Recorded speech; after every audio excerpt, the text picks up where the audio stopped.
So good day, friends. This is Dr. Bob Hamilton, and you have tuned in today to the Hamilton Review, where kids and culture collide. Before we begin my conversation with my guest today, I want to say thank you all for being here. Thank you for tuning in. It means a lot to me. My hope is I will continue to bring in front of you excellent people, and you will like our conversations and you will share them with your family and friends, because we're building an audience for, not for me, but for the people who come on this show. And I will tell you that today I am so honored to have Mark DeMoss on my show. Mark, thank you so much for taking the time to be here today on the Hamilton Review. I'm looking forward to the conversation. Thank you. So Mark is an author. He's also a public relations practitioner, executive, and consultant. He was doing this for 4 decades. 3 of them as president of a company called DeMoss, named after him.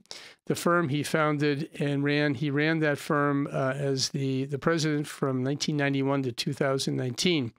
He served mainly faith-based organizations and causes. Several hundred nonprofit organizations, corporations, and leaders have sought his counsel and support in communications and media relations, branding, marketing, nonprofit management, and crisis management.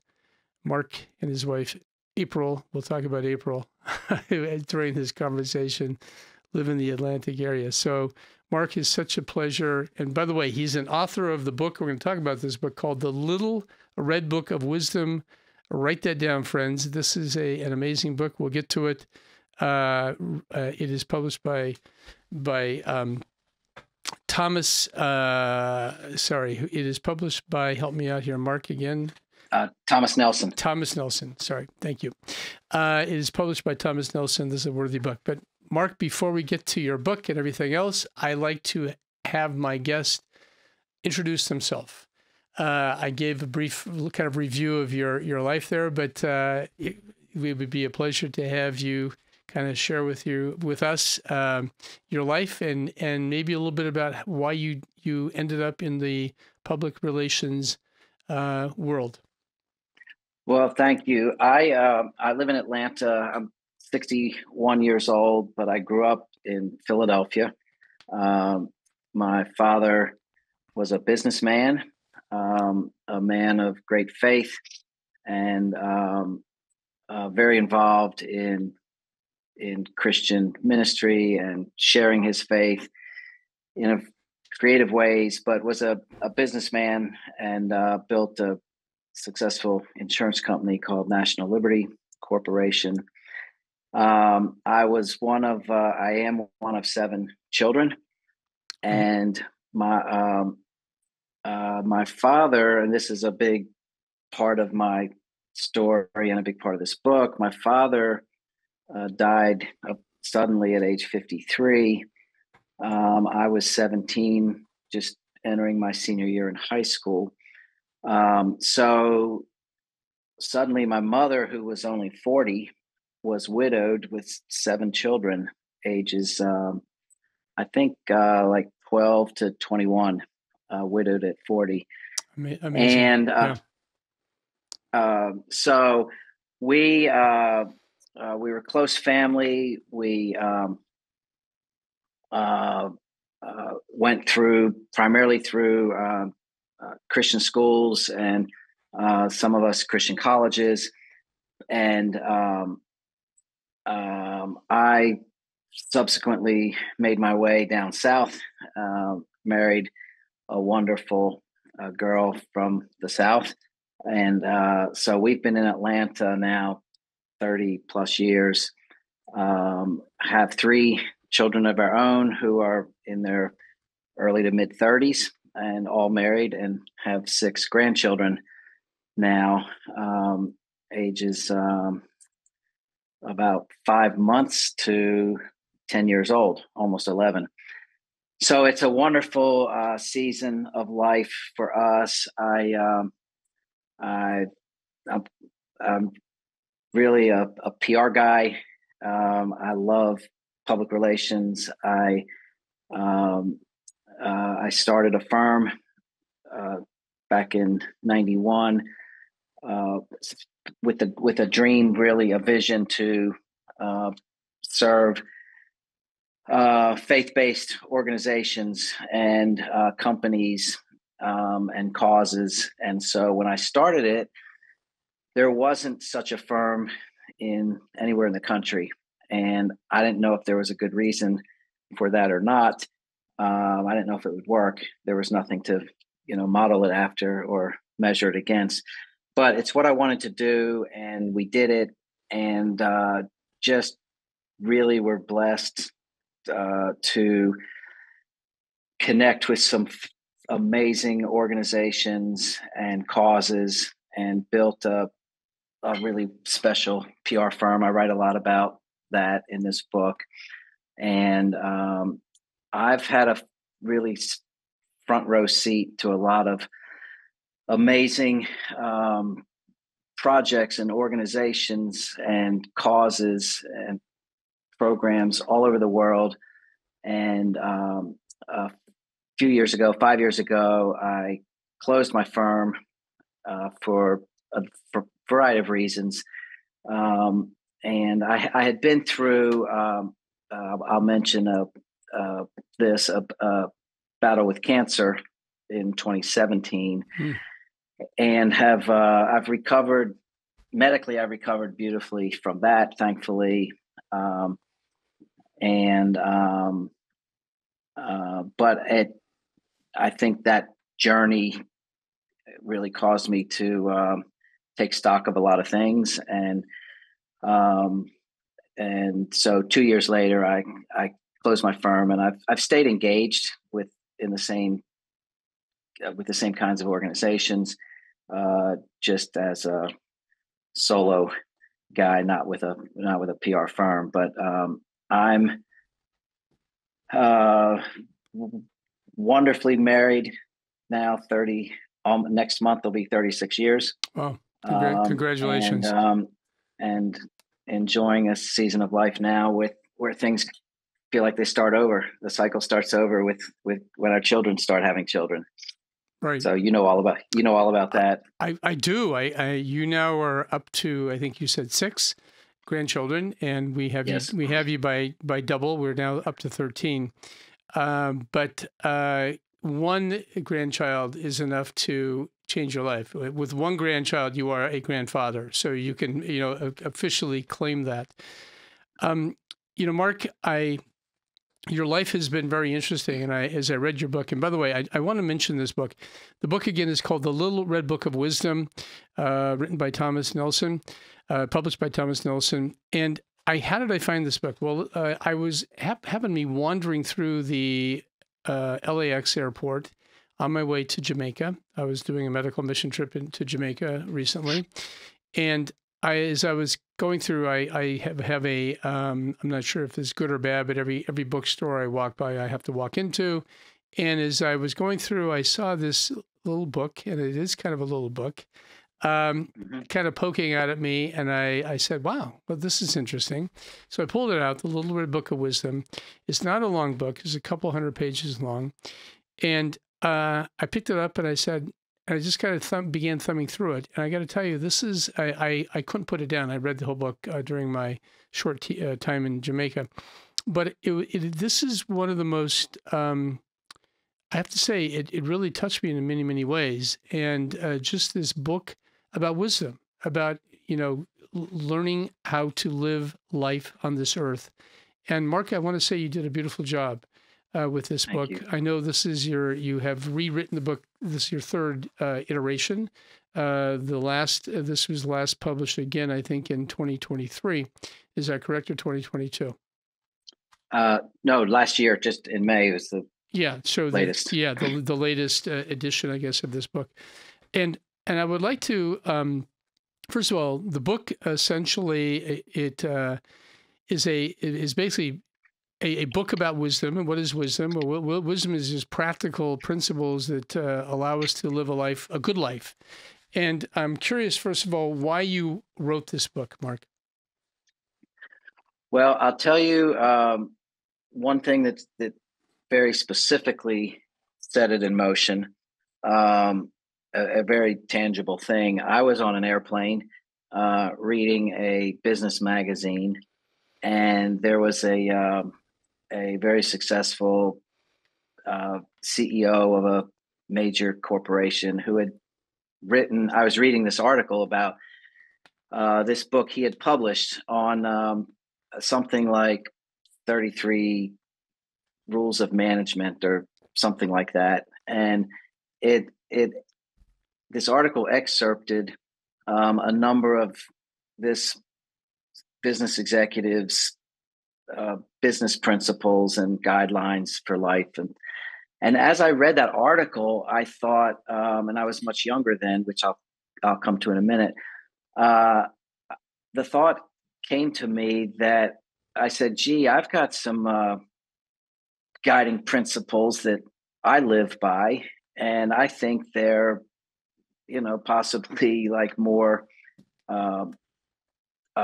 significant in terms of, eternity, certainly, than some of these just practical business principles." So I started jotting down some of these thoughts that became the chapters in this book. The other thing that was a real impetus for this is I've felt I believe that most people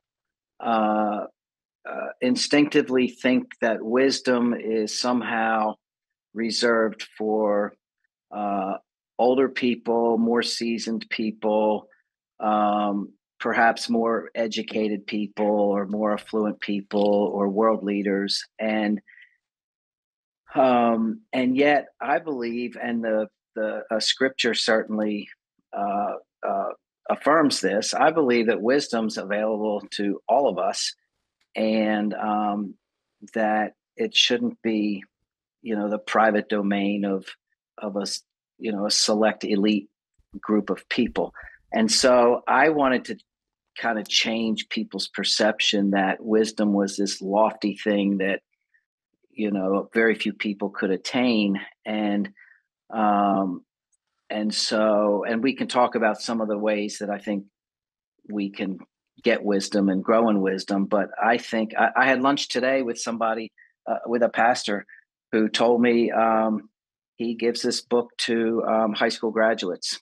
And another pastor friend of mine last year gave it to 90 graduates at the school that his church runs. And so I think this is like, I wanted to bring wisdom down to a shelf where everybody can get their hand on it. Yeah, no, I think that when I think about wisdom, yes, you can, even as a young kid, you can begin to apply these principles. And by the way, my subtitle is Where Kids and Culture Collide. So as a pediatrician, I think that we don't look at teenagers and younger, young adults as being necessarily the fountain of wisdom. But they can learn it. They can sit at the feet of wise people.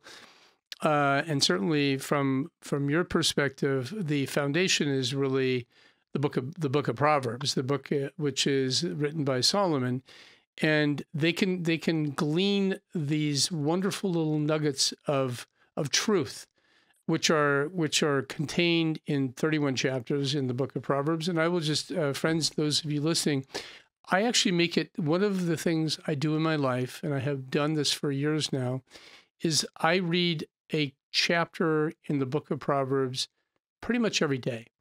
And I do it there, as I said, there are 31 chapters in the book of Proverbs, and I do this numerically, the date of the week. So today it happens to be the 8th of the month, and I read chapter 8 in the book of Proverbs. And I do that pretty faithfully. And I know that, and every time, even though I'm getting on in my years, I learn things. I remember I know it sounds silly, but if you do that on a monthly basis, and I do this, so that you're talking about 12 times a year, I read through the entire book of Proverbs.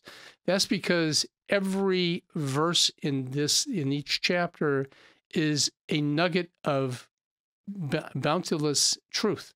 And I know that, Mark, this is your routine as well. So curious, just addressing this issue of young people and the importance of this discipline. Yeah. So imagine. So I consider, and I would not be alone in this opinion. I consider the Book of Proverbs in the Old Testament the greatest wisdom textbook of all time. Imagine if you took a whatever you might consider one of the preeminent textbooks in some part of the medical profession, and then imagine if going through school or whatever, if instead of studying that textbook for 1 year of your education, imagine if you read the textbook every year, or better yet, every month. And so this is a practice I picked up from my father. It was part of his daily scripture reading, a chapter of Proverbs. And so I've been doing this, I would estimate, half my life. So I've probably read the Book of Proverbs, this textbook, 350 times, let's say. I believe that if somebody was not even a person of faith, they had no faith, and they didn't read anything else in the Bible, I believe if somebody read the Proverbs, a chapter of Proverbs every day, that they would be a better person, a better man or woman, a better husband or father, a better wife or mother, a better sibling, a better employer, a better employee, a better conflict manager, a better money manager. This book is that practical for daily living. Again, regardless of your faith perspective or tradition. Well, when my son, our middle child, was graduating from high school, the night before his graduation, I wrote a note and a letter and put it on his bed, and went to sleep. The next morning, before we went to his graduation ceremony, he had put a note on my desk at the house, and he was thanking me for my letter. And then he put a PS on this note. It said, PS, I've read Proverbs every day since 8th grade because of you. Wow. And Dr. Bob, I didn't know he was doing that. He'd been doing it for 5 years and never told me. So now my son picked up a practice from me that I got from his grandfather, who he never met. And my son's way ahead of me on this journey because he started earlier. And that really gives me comfort that he's not immune from messing up, but he's sure grounded in a lot of really good principles for daily living and putting guardrails in your life and protecting yourself from danger and trouble. And I can't emphasize it enough. I think it's interesting when you write a book, people will, tell you about a certain chapter or a certain part that they liked. And I would think, because this book's now been in circulation for 18 years or so, in these 3 versions, I think probably the thing that encourages me the most when somebody, contacts me about the book is when somebody tells me that they've started reading Proverbs every day as a result of this chapter, which in this book. And so I'm just a huge proponent of this book. And the reason I like reading it every morning, every day is I'm going to get those nuggets and those guardrails and those caution lights and those warning lights in a lot of chapters. I'm going to read it again next month on the same day, and the next month and the next month. And so it's a constant really a constant guiding presence in our lives, and you can do it in 5 minutes. Yeah. No, you're absolutely right. I sometimes am astounded. You would think that after going through it that many times, and me too, that you would have it down. I do think that the thing about human beings is that we have a hard time learning things sometimes, and there are times where, that's one of the Proverbs. I think it's Proverbs 15. It says, "A soft answer turneth away wrath." Is the proverb. So a soft answer turneth away wrath. Okay. Well, what does that mean? That means that when when people are angry around you, if you kind of gently say, you know what, let's, gently deal with it, rather than allowing your anger to flare, and rather than a soft answer, you come up with a harsh answer.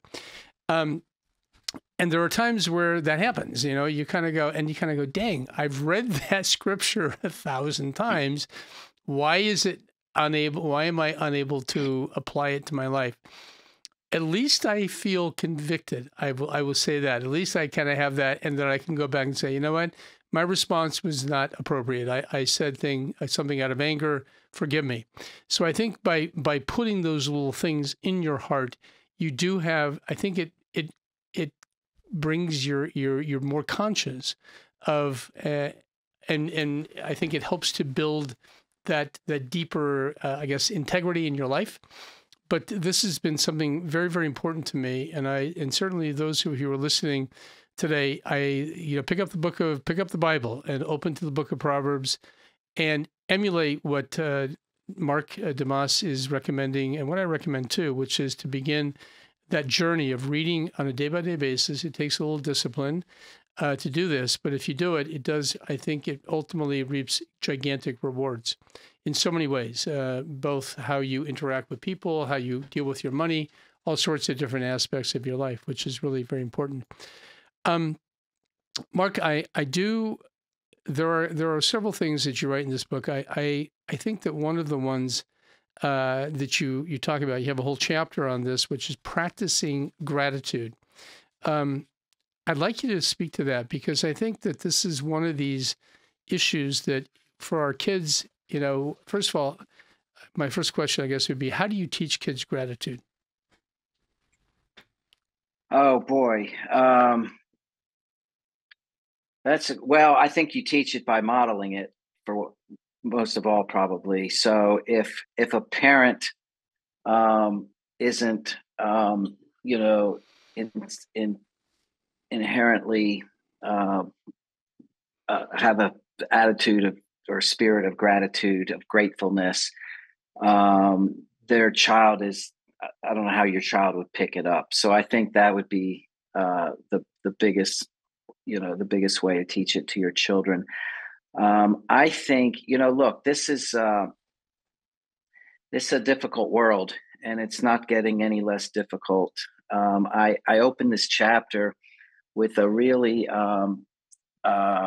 very emotional experience in our life just a couple of years ago. Our two oldest grandsons, who were 6 and 8 at the time, were viciously mauled by two Rottweilers who lived on their street in a suburban neighborhood, very peaceful neighborhood. And our son-in-law called my wife and told us we needed to go to the children's hospital in Atlanta. And we rushed down there, and these two boys had been mauled to the death's doorstep. It really was gruesome. They went into surgery. They were in surgery for 4 or 5 hours that night. Hundreds of stitches. The younger boy left the hospital with the walker because his leg had been so chewed up. And this was the most terrible thing you could imagine as a parent or a grandparent. And I came home that night. My wife stayed at the hospital. This was still during COVID, and so it was pretty strict on, who could be at the hospital. So she stayed. I went home by myself. And as I got in bed that night, I was so full of emotions were just raging I was terrified. I was angry. How could what kind of woman owns two Rottweilers that aren't securely fenced in?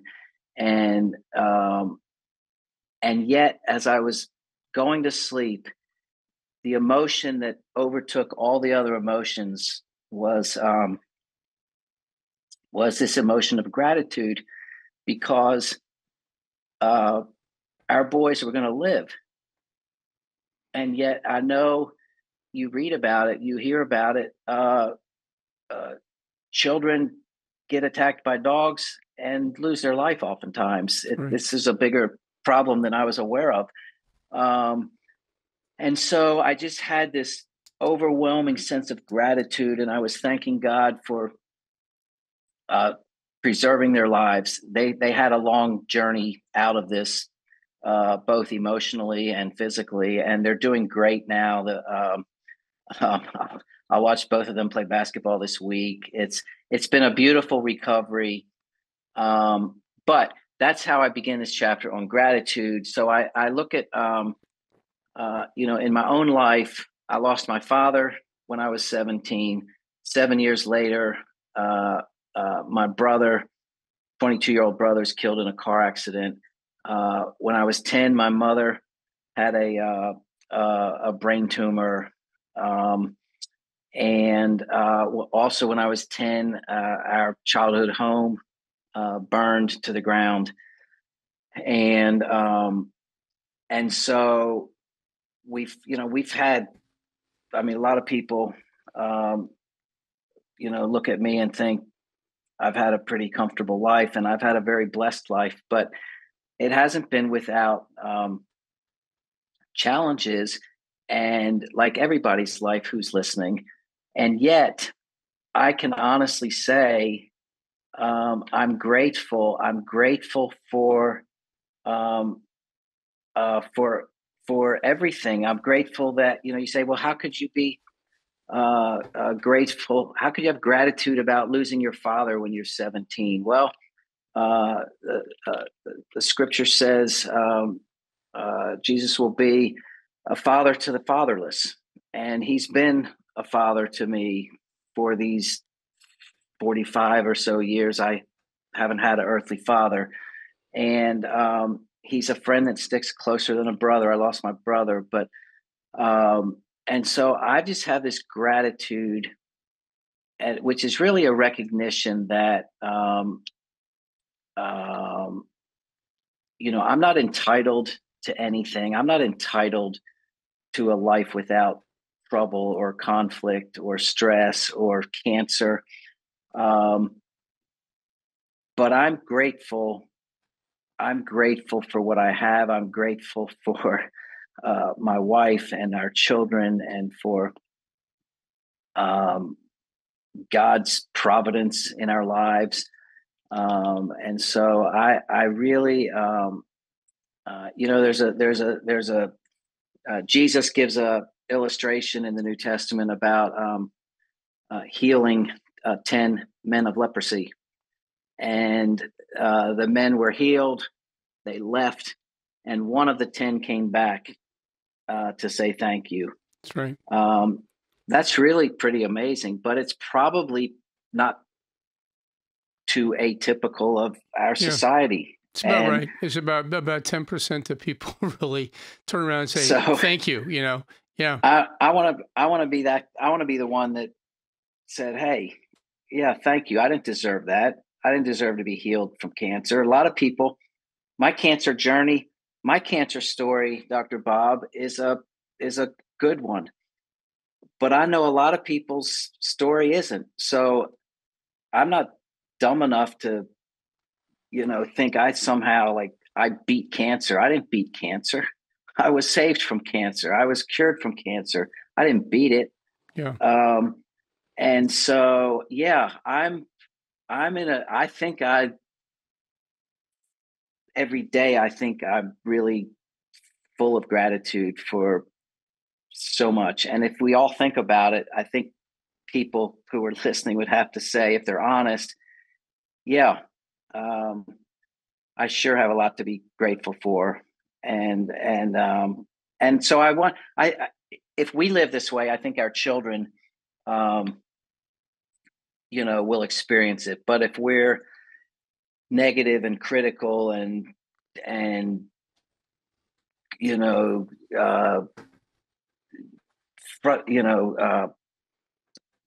worried all the time and complaining, why would our children? Sure. How would they learn about gratitude? They pick it up. I think that, Mark, listening, and I read your book, and I know of these stories, and I think that was one of that story of your two grandsons, particularly as a pediatrician. I can visualize what happened, and I can tell you that impacted me in a big way, that story. And the fact that you actually were able to think of it from the perspective of gratitude kind of blew me away, to be honest with you. Because there would be, I think the immediate response would be tremendous fury and anger. And the fact that you really kind of worked through that and said, but God, they're alive, and we are. I think that the point is that everyone who's listening now knows this is true. Life happens to everybody. I mean, I know too many people. I'm as a doctor, I know the people who live in my neighborhood, and I know their stories, and their homes may look absolutely beautiful, impeccable, clean, manicured gardens, but they're, the lives that are being lived behind those front doors can be quite different, and we all know that. And I think that gratitude is something that you have to learn. It is not a obvious human emotion. You have to sit back, and I think that when we stand back and say there's a bigger picture, there's a bigger story involved with this, I think that's when you can kind of say, okay, God's in charge, and you have to ultimately believe that, and that at that point in time, you do have to look up and say, God, thank you for what you have given me. And it's a great chapter. So we are going to do this. Listen, this conversation with Mark DeMoss is so important to me that we're going to do 2 shows, friends. I don't usually do this, but we're going to, I'm watching our time here, and I try to make these shows digestible so we're not overwhelming you folks out there who have busy lives. We're going to take a break, and I'm going to bring Mark back in a week, and we're going to finish this conversation. I have a lot of things to ask him about. And you can see that he's a man who has a tremendous amount of wisdom. He embodies that. He articulates that. And I want to extract as much of that as I possibly can for my benefit and also for those who are listening today as well. So, Mark DeMoss, thank you for being on this segment of the Hamilton Review. We're going to have you back next week as well to finish this conversation. Mark, thanks. Thank you. And friends, thank you for listening. Next week, Mark DeMoss. I keep on wanting to saying Dr. Mark DeMoss. I don't know. Are you a doctor of anything? I am a doctor of nothing. Nothing. Okay. The doctor of nothing, Mark DeMoss, is going to be back with us in a week, and we'll finish this conversation. So friends, until that time, be well, be safe, and thank you for tuning in. Bye-bye. You have been listening to the Hamilton Review, where kids and culture collide. Thank you for allowing us to be a part of your day. Tune in again next week on Apple Podcast. Rate and comment and tell a friend.